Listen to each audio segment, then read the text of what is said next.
Hello again and welcome to Sheffield Banjo Lessons.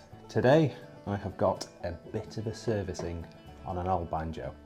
This was brought in by someone whose auntie had been using it for 50 years, which means it's probably going to be quite fun.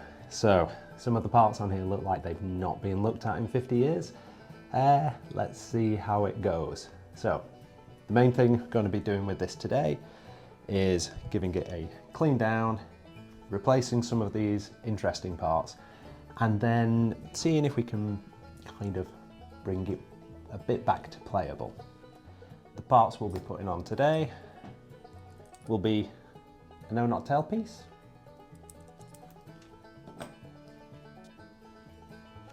a short 1/2 inch bridge, you'll need an L bracket fitting, and finally a restring. The condition that this is in is interesting and old, and I kind of love them for that reason. There's usually a lot of history of playing that's gone on with these banjos, and as the guy's auntie had played it for 50 years, it's kind of got these old vellum skins, there's weird things going on with it. It's probably not been tuned in that long.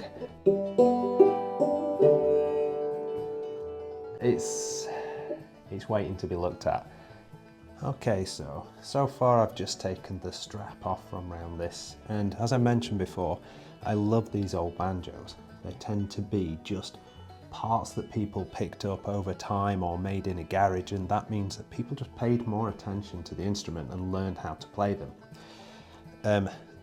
What you'll see on a lot of the old ones is this wooden dowel that goes through, even like a broom handle, which will be, if you can see, just screwed in to the end. This offers the same sort of work as the attenuator rod, but it's not really that kind of movable or pliable. The only way you can do that is if you start moving where this actually fits, higher or lower, to be able to play with the angle or the connection. So what I'll do now is just look at taking the strings off, taking it apart a little bit, and starting to clean it up and see if I can tighten this head. Okay.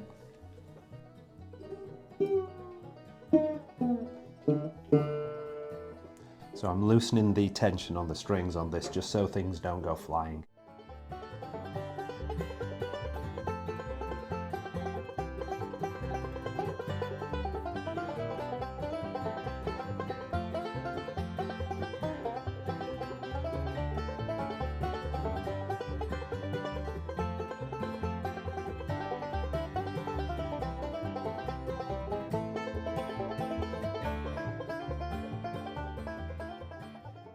So now the strings have been removed, going to take the neck off and see if we can just have a look over it. The tuners are really quite tight, so these may have to come out and be cleaned down too. Let's see, but for now, let's take this out. This is 1, 2, 3, 4, 5, 6, 7 string bridge. I've never seen one like that before. If you know what it is, please let me know. And we'll be replacing the tailpiece, which is using a wonderful bit of tea towel. So what I'm going to do now is take the neck off so that I can clean this part down, leave it to set, whilst we then tighten the head.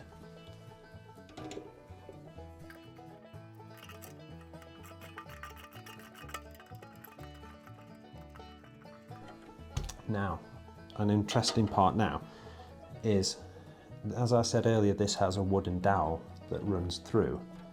Usually they come with really long screws, so I'm hoping I can use some of this to attach that L piece, and then we can replace this sort of cut off tailpiece with one that will actually hook over the top and replace that tea towel that was holding the strings in down here.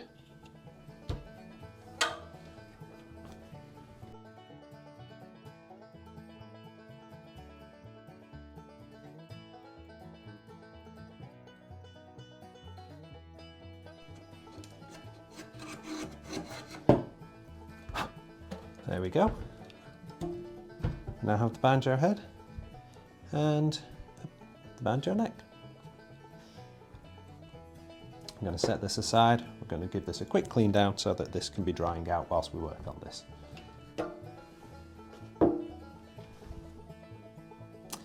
So now we're going to clean the neck, and I find what's best for this is to just use a damp cloth.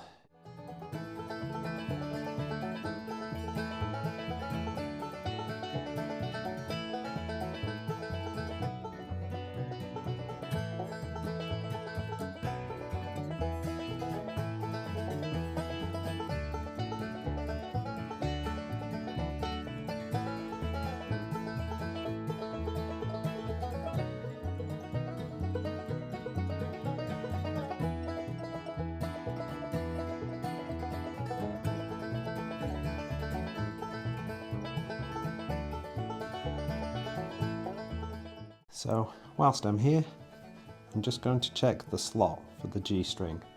Just make sure there's nothing that's built up over time in there that just needs a clean out.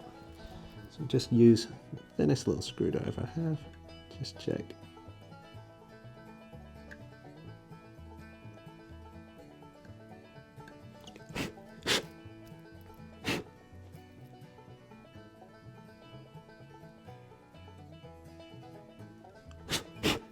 That looks pretty decent, the string should pass through that fine as well. I'll leave this to dry for a few minutes and we'll start on the banjo head. So now we have the pot of the banjo. I've cleaned it down so it's a bit nicer to handle, and we're going to look at tightening the head. There are a few different ways you can sort of think about this. Some people try and tune the head to a note. Some people will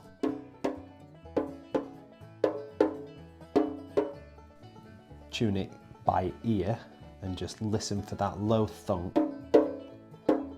to become a higher pop. Or you can use what I quite like, which is a drum dial. With the drum dial, you pass it around the edge and it measures the tympanic pressure, or the tension of where the head is as you go.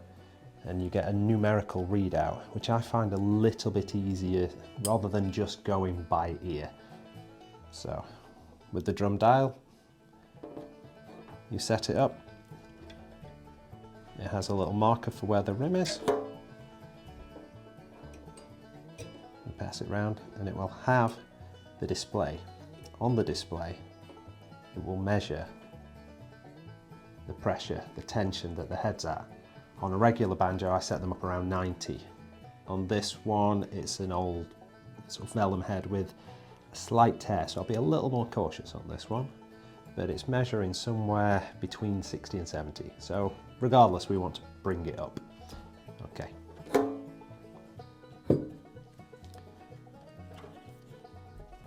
To do that, we're just going to need our socket tool.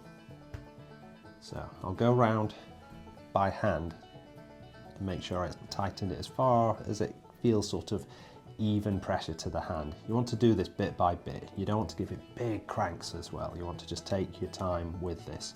So the way I like to do this is start at one side and then go to the opposite. And I'm just feeling for that even sort of pressure, tension in my hand. So I know that they're all roughly behaving the same sort of way. So, and as I said before, I'm just going opposites, working my way sort of loosely around. All the pressure will and the tension will set and you'll get different movements. That's natural. You're going to get creaks, you're going to get some cracks. But if you just take your time, that's the most important thing here. Work your way around it. So after hand tightening these, I then moved over to my socket wrench. Now, if you use one of these, you have to be very careful. Most people should just use the T that comes with the banjo itself, or that you just buy from a local music store. The only reason I use this is I know how it behaves. So I know when I hold it, what tension is going against the hand.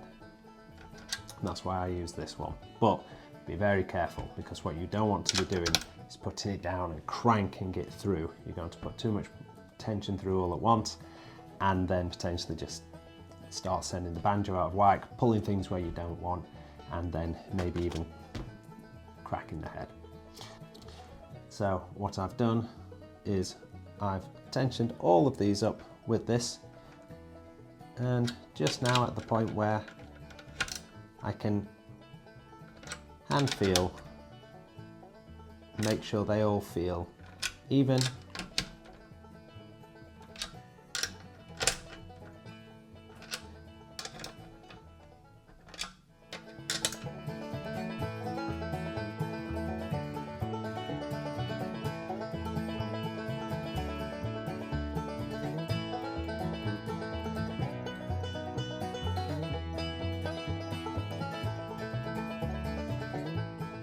Now I've done that, what I'll do is I'll pass my drum dial round again, and I'll just make sure that this reads evenly around the head as well.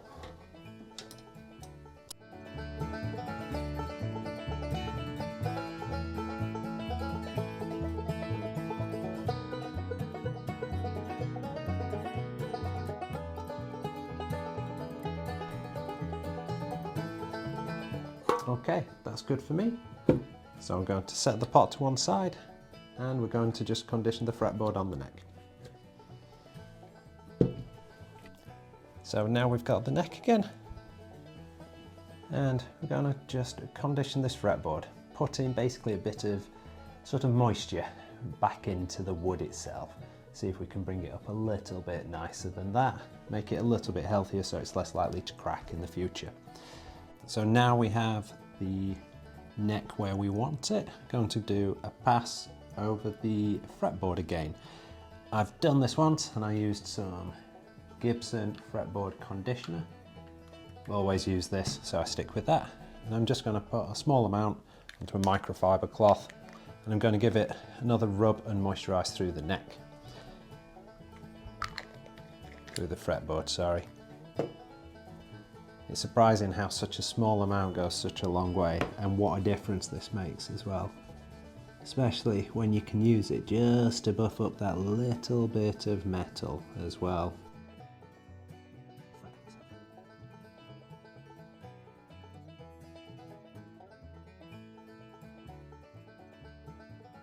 So this is just going to sort of put the oils back into the fretboard, clean off sort of any manky stuff that's there, and it's just going to make it look and behave a lot nicer. Wood will dry out usually over years, especially depending on where it's kept, and it can crack and it's not going to be very nice to look at or to play. So this, just for the sake of a minute or so, makes a massive difference.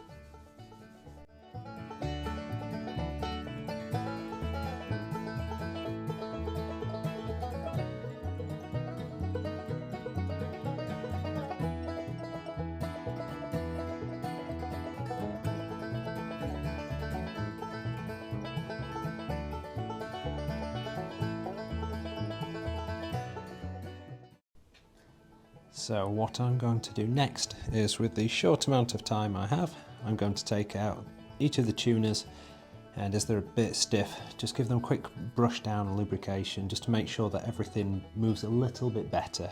Not going to be able to give it a full strip, but this should at least give it a little bit more ability to move, really. So they're all just a little over tight.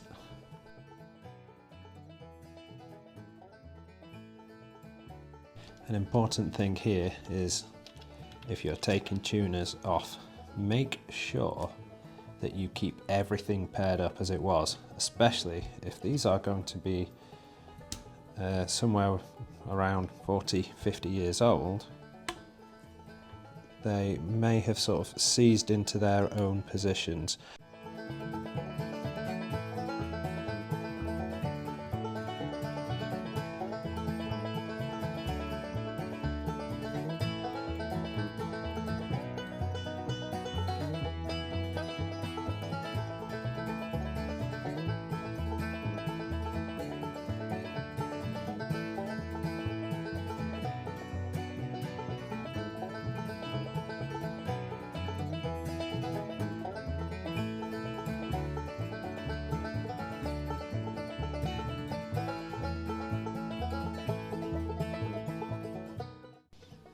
Okay, so as mentioned, not being given long to get these done, so this is at least going to be a bit of an improvement, we should see.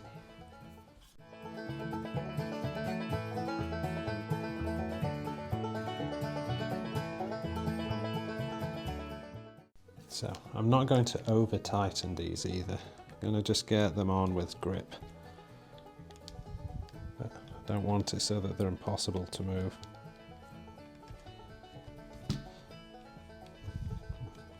We'll leave it at that for now, and then when we get to restringing, we'll see how they work then.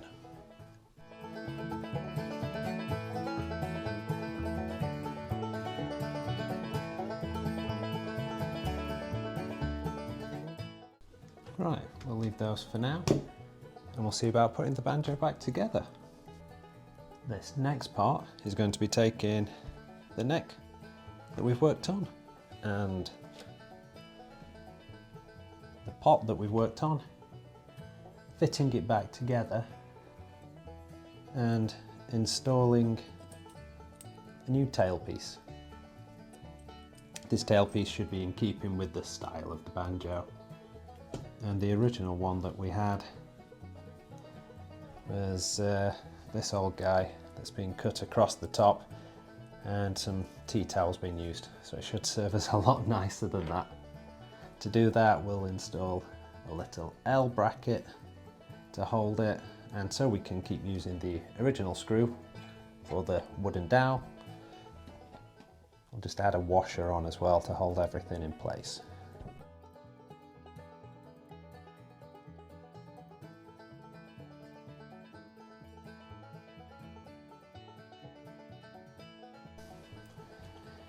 Okay, so we'll take the original screw. Now this is in shape. We'll connect it in here first.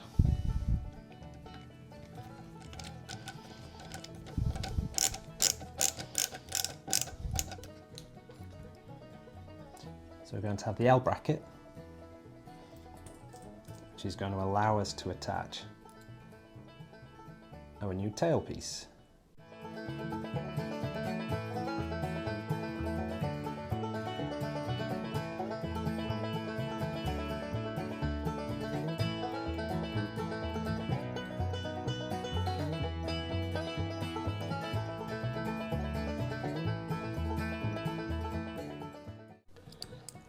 The tailpiece we have is quite a simple one. The strings are going to just loop over the top and that will pull the tension down. There's nothing to set too much with angles, it just pulls through. So it just needs screwing through, connecting to the L bracket, and the tension will pull everything back in place when it's ready.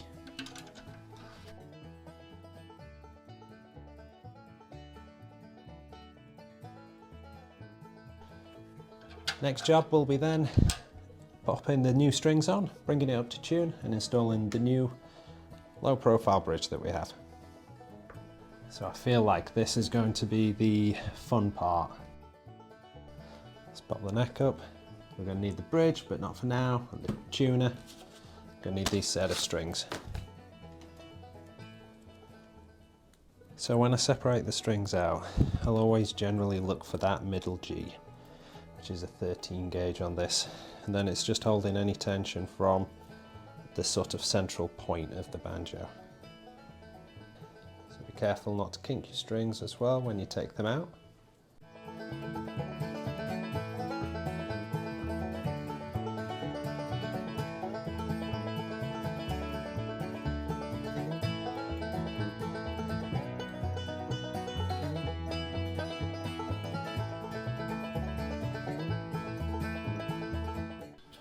Right, let's pop the rest on, see how this behaves.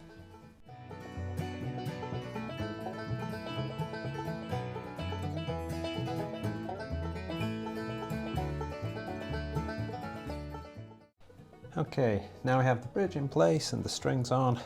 We just need to nip up the tuning, get it fine-tuned and sort the intonation.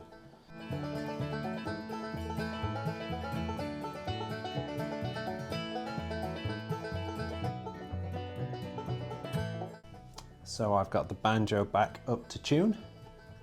We'll do a quick intonation check. I'll play open on the D,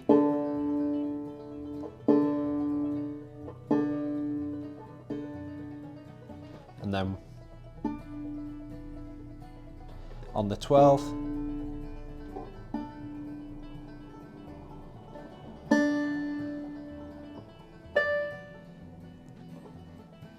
and I'll just move the bridge so I can set that up correctly.